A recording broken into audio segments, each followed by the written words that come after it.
আমরা যারা সমস্ত আন্দোলনকারী সত্তাকে বুঝিয়েছিলাম জুলাই আমাদের অস্তিত্ব।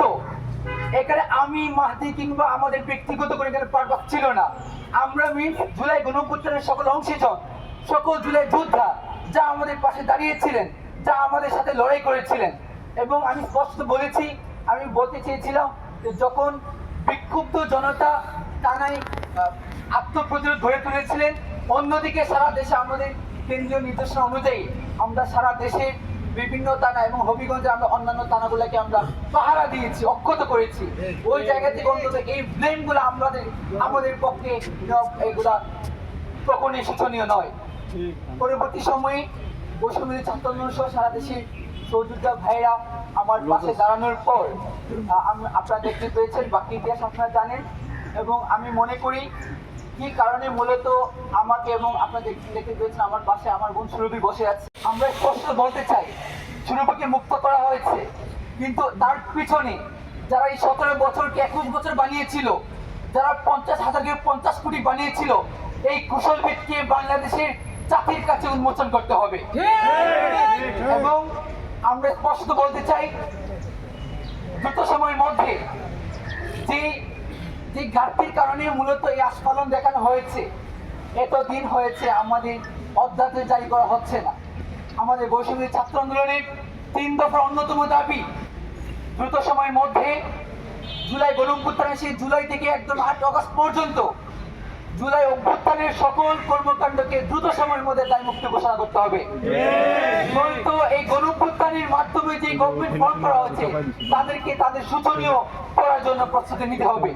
এবং আমি আমার বক্তব্যের মাধ্যমে আমাদের আধিপত্য বিরোধী লড়াই আমাদের শহীদ ওসমান হাদি ভাইয়ের বিচার কামনা করছি। এবং আমরা দেখেছি এই লড়াই শেষ হওয়ার পর কিভাবে গোয়েন্দা সংস্থা আমাদের পেছনে পোল কাঠুরি নিয়ে আস্ফালন দেখাচ্ছে। আমি একটা কথা স্পষ্ট বলতে চাই, এতদিন হয়ে গেল, 25 দিন হয়ে গেছে, ওসমান হাদি ভাইয়ের হত্যার বিচার হয় না। এই দেশ লাশ হজম করতে শিখে গেছে। 71 থেকে 24 আমরা শুধু রক্ত দিয়ে গেছি, কিন্তু রক্তের বদলে আমরা কি পেয়েছি? আমরা শুধু বারবার ওসমান হাদিদেরকে হারিয়ে যাচ্ছি।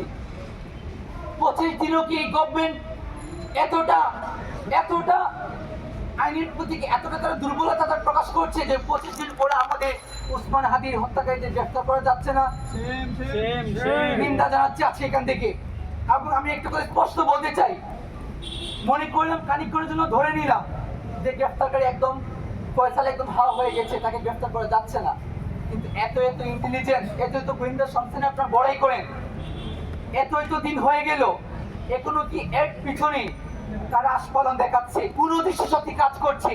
কোনো দেশি শক্তির কোনো ধরনের ইনভলভমেন্ট আছে কিনা? কেউ কোনো এম্বাসিকে ইন্টারাপ্ট করছে কিনা?